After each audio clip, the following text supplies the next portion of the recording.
The moment we come out of our mother's womb, we start crying.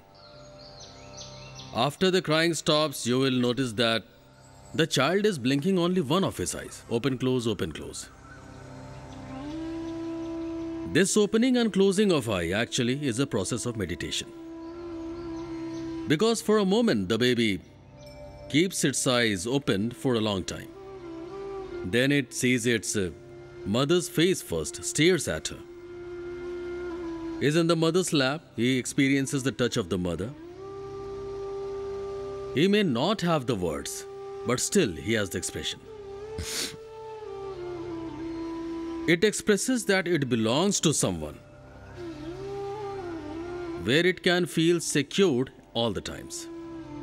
It even smiles while eyes closed. He opens his eyes slowly and slightly, and then again closes it. Like this, by means of meditation, it gets to recognize its mother. As he gets acquainted with his mother, in turn, his mother introduces his father to him and also his brothers and sisters. So, all these introductions are part of meditation. Then the kid starts growing up, 1 year old, then 2 years old. And then gradually he starts getting introduced to people. He tries to understand those around him.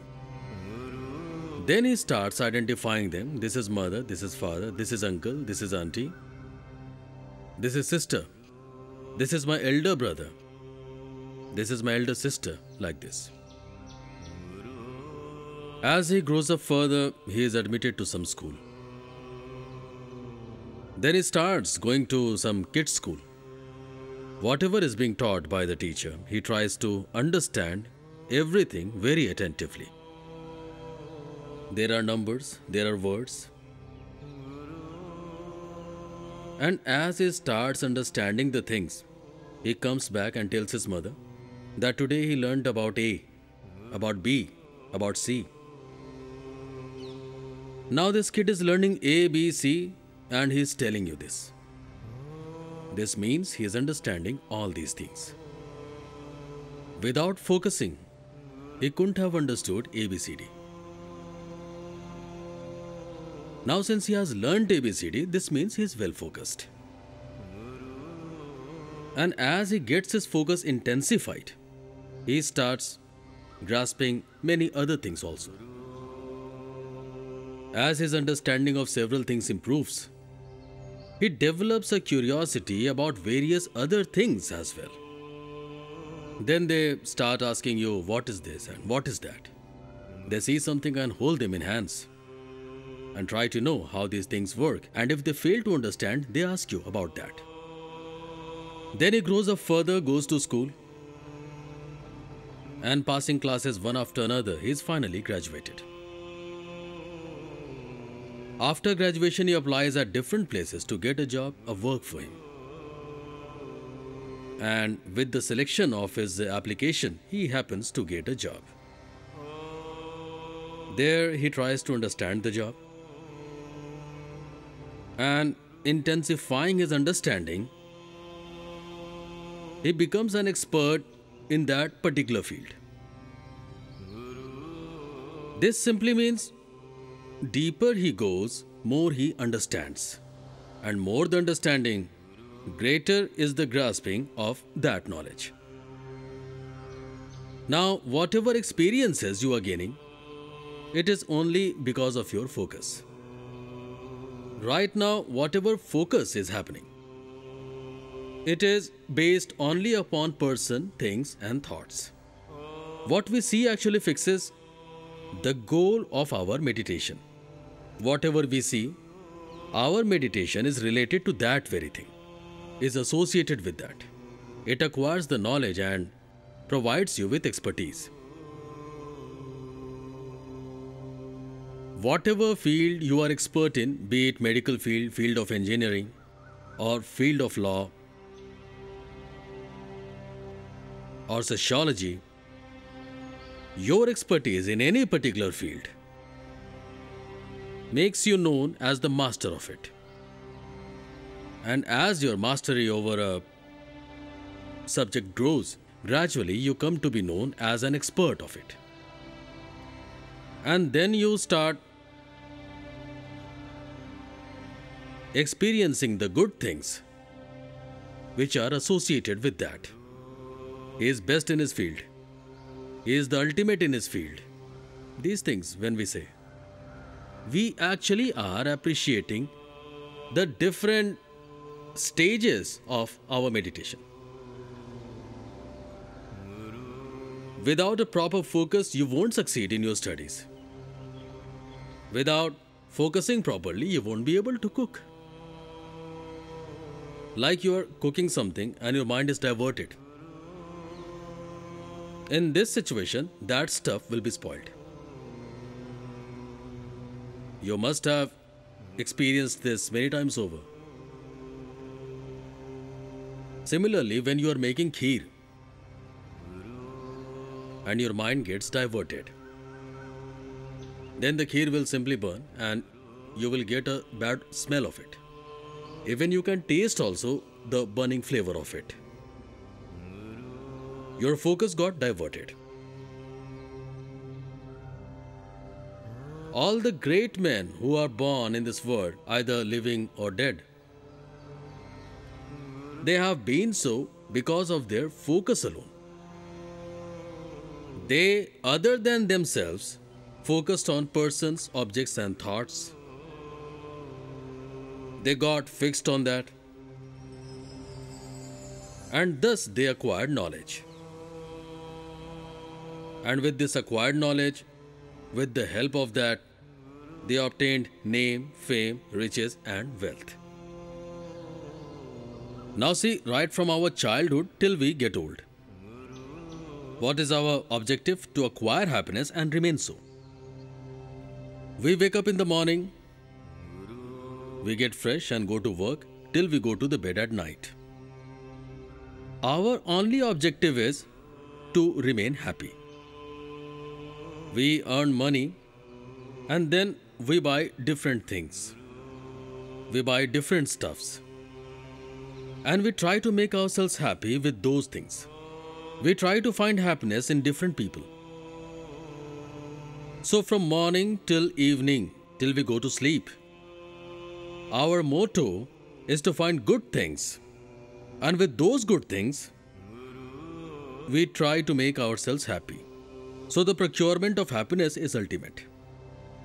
Ask any kid or any grown-up. Everyone is craving for happiness. We are craving for joy, the joy that comes with good things. We are always after that. This is our only objective. And following this very goal, we reach a point. We reach in such a situation, in such a position, the thought of which made us start our journey. The moment we get it, we stop at that very stage, we don't move further. But it is merely the feel of that joy and happiness which we try to procure from different type of people and different type of things. It's not the happiness itself. All of us sitting over here today, we have till now had the feel of joy and happiness. We are yet to find the true happiness, which is still elusive. We have understood this, we have realized this, we've been aware of this, and here starts a new journey towards constant and true happiness. And this is the only reason why all of you have reached here today.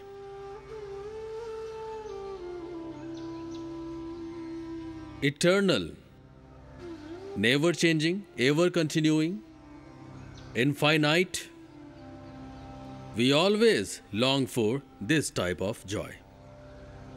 And keeping this very thing in view, we tend to direct our activities. We remain ourselves active.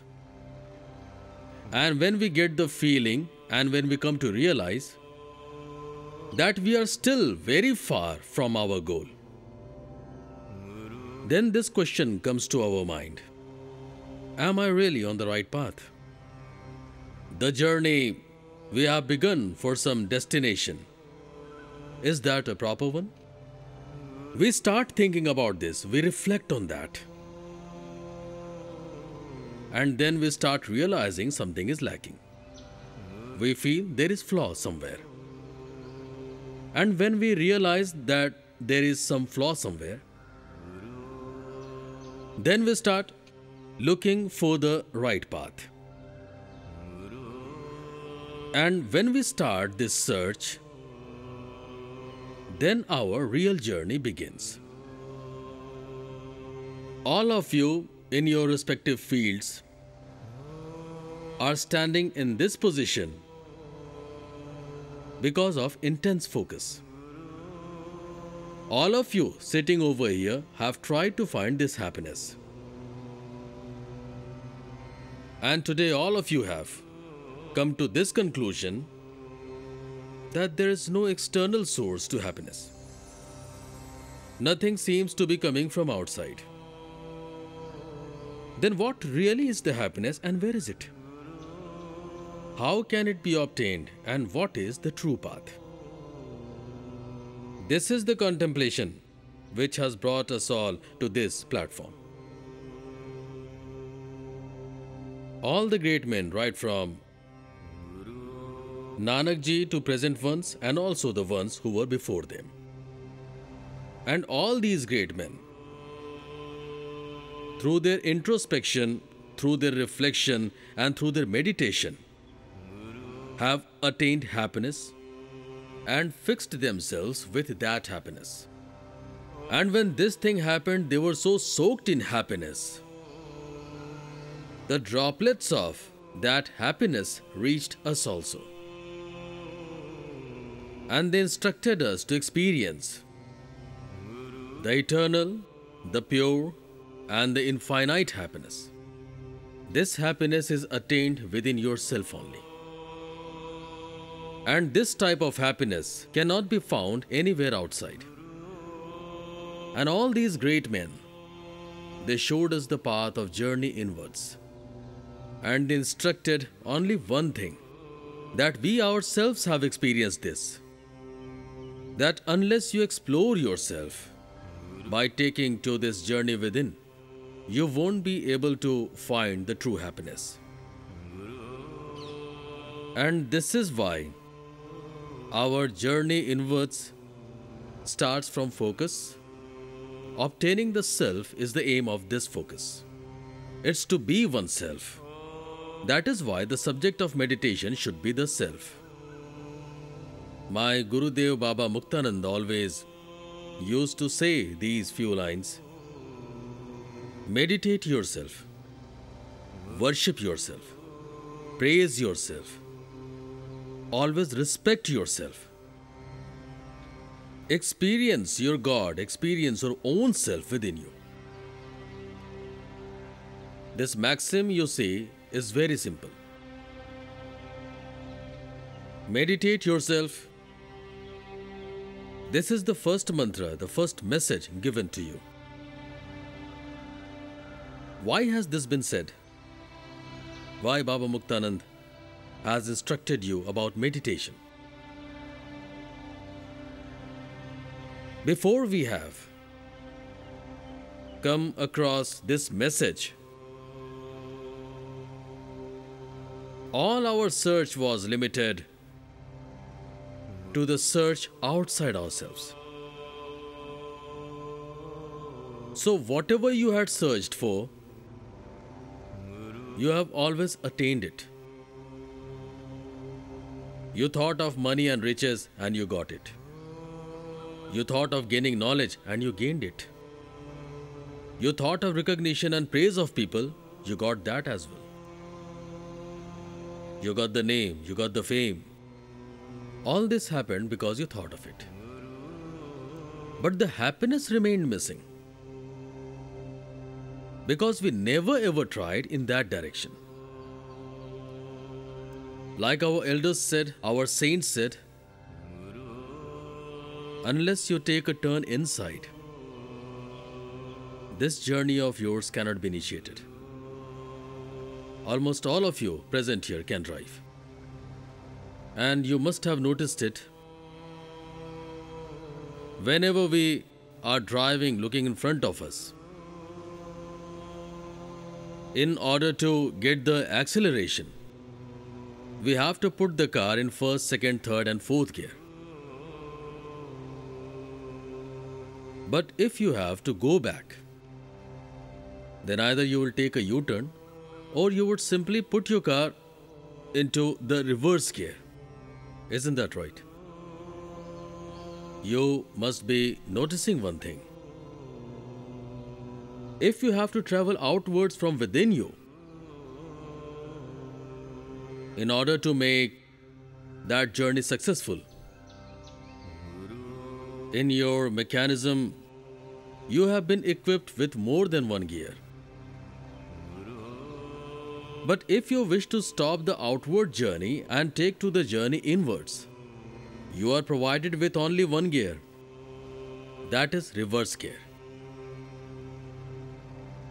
When you take a back turn, when you wish to come back,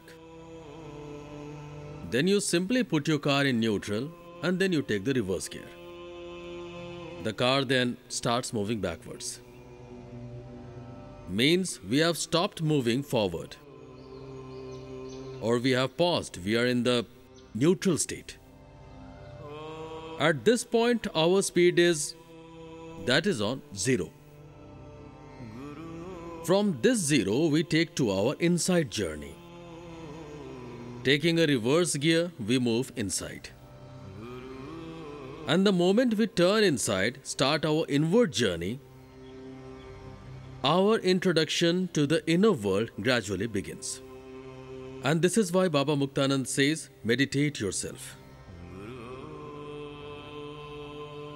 You will answer, you are already doing that.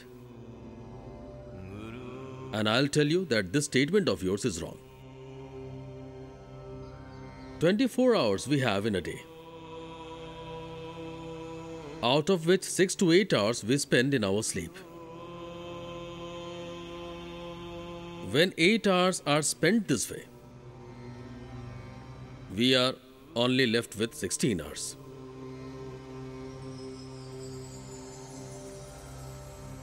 (14 plus 2, 16). Out of 16 hours, for our personal activities, we devote only 1 hour to ourselves. Rising in the morning, brushing the teeth and going to bathroom. Then we have to take shower. After that, we have to take our breakfast. Thereafter, we go to our work. At our workplace, we have to take our afternoon meal. In the evening, we take our supper. And rest of the 15 hours, we think of people other than ourselves. What do people say? What do they think? What would they say? How might they be feeling? What they might be thinking? So you will come to notice this. Out of 16 hours, we spend 15 hours thinking of others. So this is a very simple mathematics. 8 hours spent in sleeping, 15 hours spent in thinking about others. Now hardly 1 hour we spend in thinking of our daily chores because we are compelled to do so. That's because whatever we think for ourselves, that is all for our natural activities. And natural activities, is our compulsion. Since we are compelled to think about us, for 1 hour we think about ourselves. So for 15 hours, we think about others. And only after 14 hours,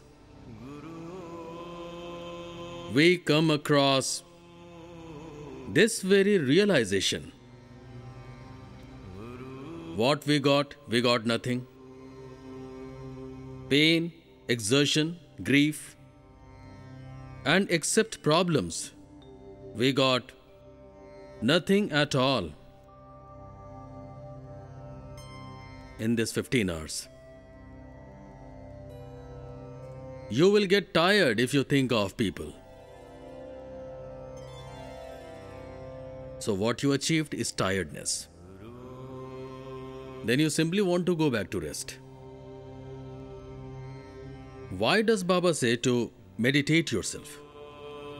When this process is initiated within us, then we start to realize who I am. Where have I come from? What is my place in the family? And what is my relation with the family? All this contemplation begins with who am I?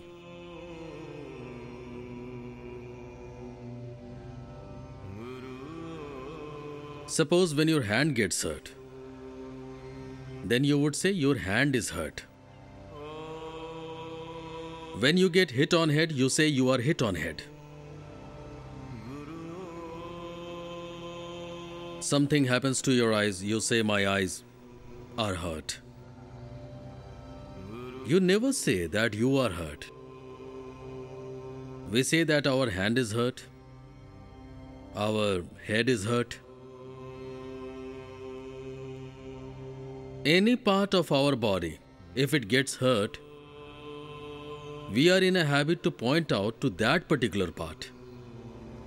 This means we are treating these parts as if these are different entity and they are hurt. Your ears, your nose, your hand, you take them as a different entity which have been hurt. Likewise, someone comes to you looking for a counsel. Because of your professional hassles, you get so entangled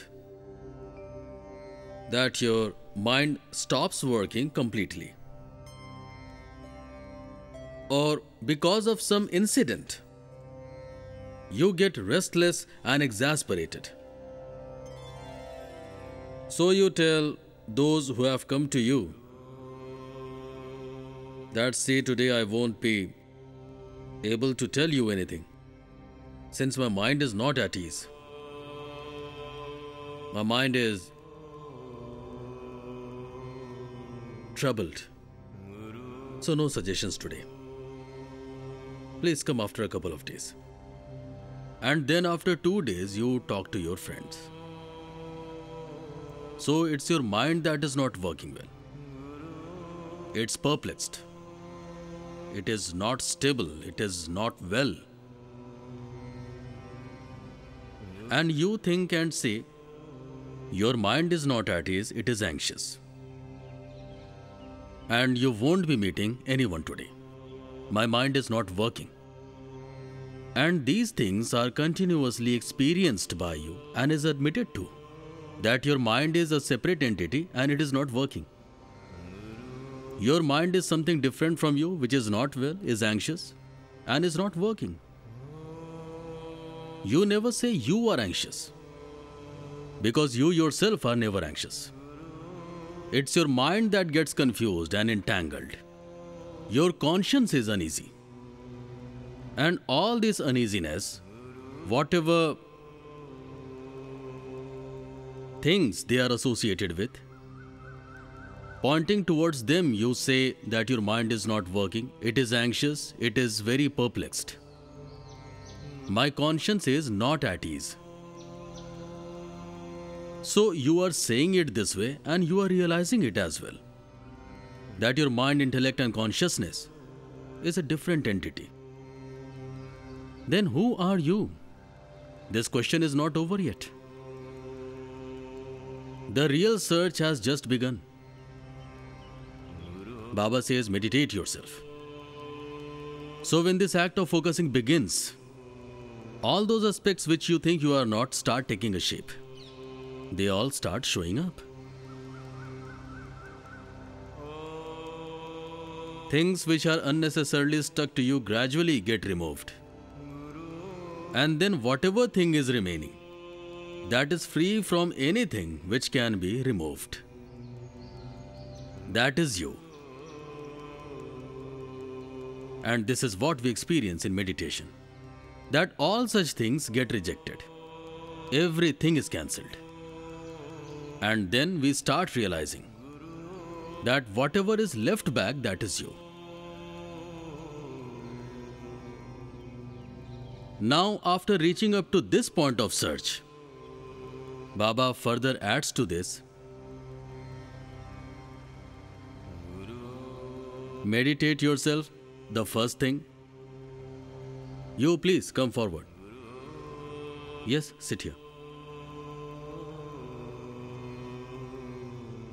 Second thing, worship yourself.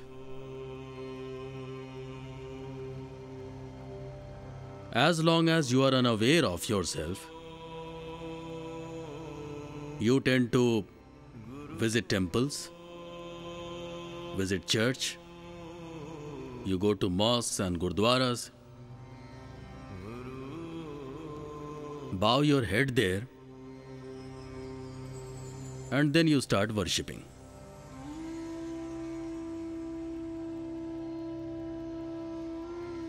It's like you have a boss.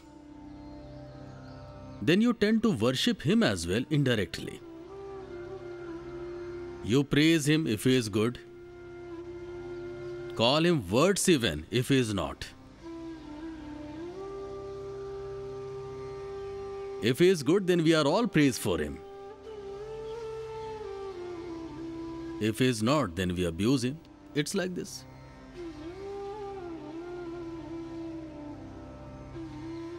At times we praise him, at times we call him words. We do both the things.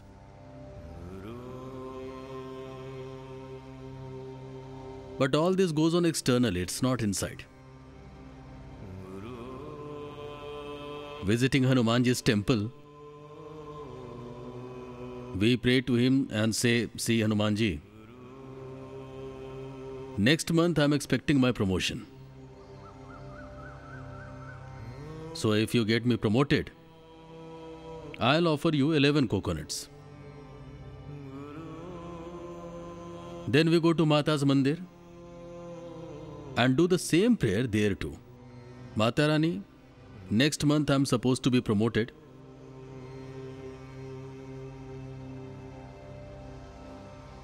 If this is done,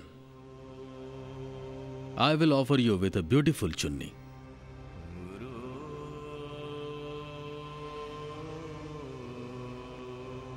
People visit different saints' grave too. Different samadhis also. They ask for different things if not promotion. And whatever they have asked for at different places, if not granted, they stop visiting those places. Change the shop, change the Baba, change the temple, change the Mata Rani. Entire life, the way we change our clothes, we keep changing our faith and devotion too. So what are we? We are neither at this end nor at that end. So we are of nowhere. So Baba has to say, stop doing all this. This won't serve any of your purposes. He says, pray to yourself, worship yourself. But even to worship like this, you got to understand what exactly is to be worshipped. Worship the mind, worship the intellect, worship the consciousness. Is the ego to be worshipped? Or this body is to be worshipped? Though everyone is occupied in the worship of body only.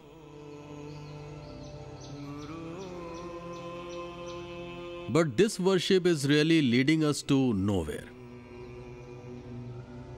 So Baba says, worship yourself.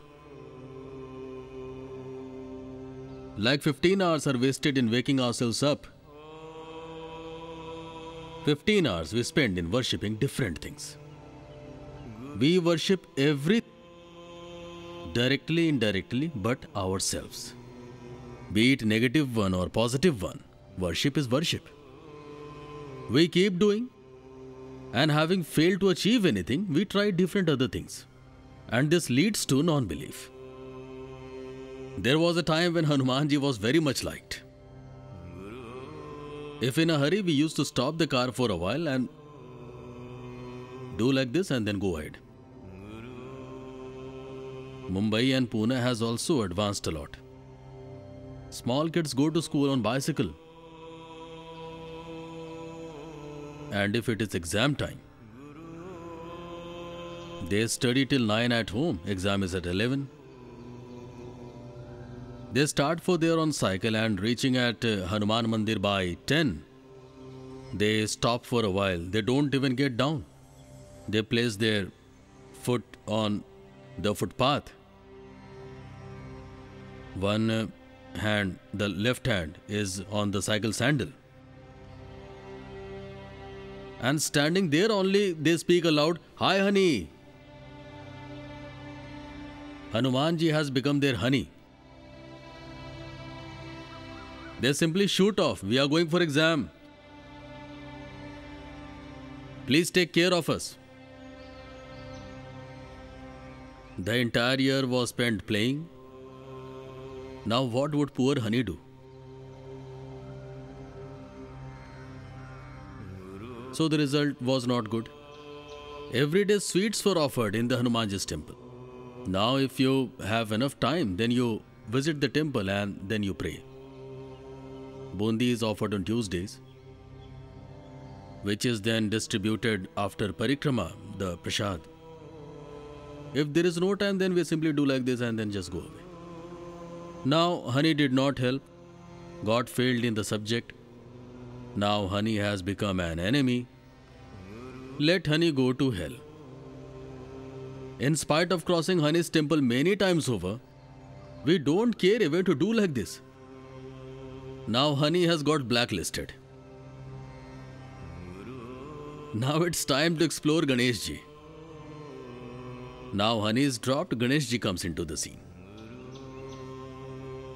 Same agreement is done with Ganeshji too. Now the agreement was not honored or was not even signed, don't know, he too is dropped. Thus the entire life is wasted in search. Only we never try to search ourselves. So Baba says worship yourself. But worshipping yourself too, you got to know what exactly is to be worshipped.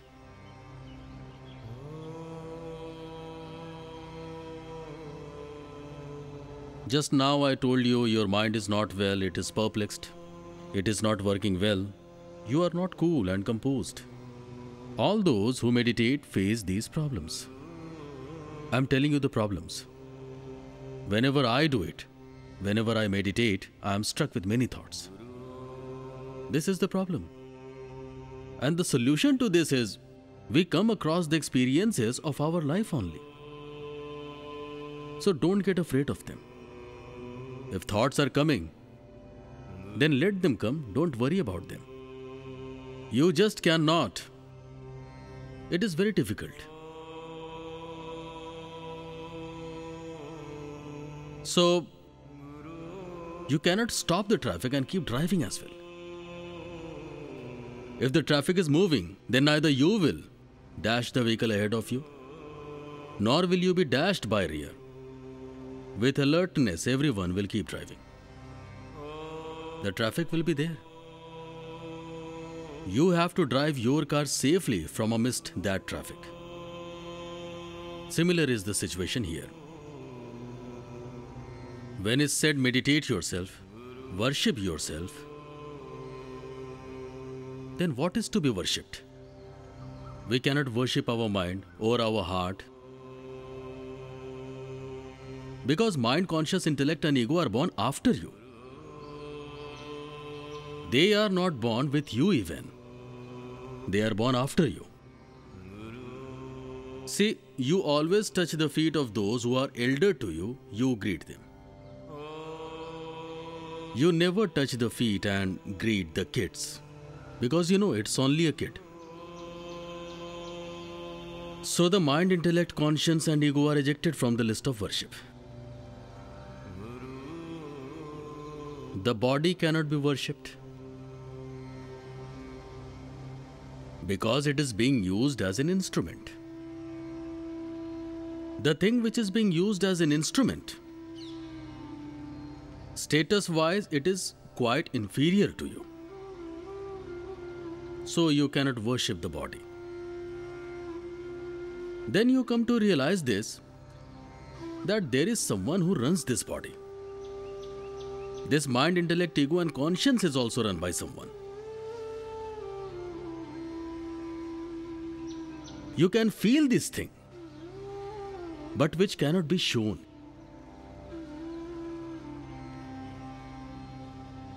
Only that remains, rest is gone. So worship that. That is to be worshipped. Worship yourself. Who are you? That's that.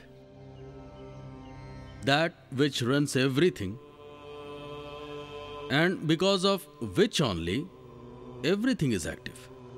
Everything is conscious. It is felt, it is not seen. This formless and shapeless you is to be worshipped only. So what are the ways to worship this Nirgun and Nirakar? Unless you yourself become formless and shapeless, this worship cannot initiate. And the first step to this worship is to surrender yourself. To surrender. Experienced persons, whenever they talk of surrender, they don't talk about surrendering to some idol or to some person, etc. They suggest you to surrender to yourself. Surrender yourself to yourself. And this is the way and this is the truth. You can never surrender to one who you are not aware of. But the moment we are introduced to ourselves, we start recognizing ourselves. And when this recognition begins, then in the process of recognizing, you start to experience that. You are aware of your mind, but your mind is not aware of you. You are aware of your intellect is not aware of you. You are aware of your conscience is not aware of you. You are aware of your ego is not aware of you. And from here begins the process of surrender. And with this process of surrender, we surrender to ourselves along with our mind, intellect, conscience and ego. Your worship is the ultimate aim of this process. Then only begins the worship. And then the uniformity is attained. And when this uniformity is there, then you and your deity get united to become one. And when this is experienced, you are at the pinnacle of your surrender. And at this very point, your veneration, I call you venerable, that is in true sense, comes to be experienced in purest form. And to experience this only, we practice meditation. Meditation is a personal laboratory where all the experiments are done on ourselves. We experience them. We keep on experimenting in this lab continuously, and we reach the final experiment. Then we realize that the pure conscience are we ourselves. and then in a true sense starts our own worship. When you are introduced to yourself, you get fixed in yourself. You become yourself. Then originates the true bliss from inside you. Joy starts emanating. And that joy is so unlimited. In that love, in that joy and happiness, entire world is encompassed. And the person is transformed into a universal being from individual being. He is immersed into that universalism. And then you will come to know what is meditating oneself and what is worshipping oneself. And this is the simplest and easiest path which leads you to self-obtainment. All the communities and all the religions, they drop you at a particular point. Their job gets accomplished there. And your job gets started from this point. The moment we surrender, we start getting unified with ourselves. We start merging with our own entity. The moment we start, happiness starts coming our way. Whatever time we are performing whatever work, we begin to feel that it is nothing but happiness. Whatever job you are doing, that is for the sake of money. But if you get equipped with a technique which will earn you both money and joy, then riches will also come your way as well as happiness. Then that job won't ever appear to you as a burden. Because at this very place you start meditating your own self. You get involved in worshipping yourself. So meditating and worshipping one's own self, at any time, at any place, it is not a burden. The means by which you get introduced to yourself, the means by which you start worshipping yourself, you remain associated with those very means. You unite with them. All other instruments are then dropped. Then only you come to obtain yourself. And this happens only through proper focusing.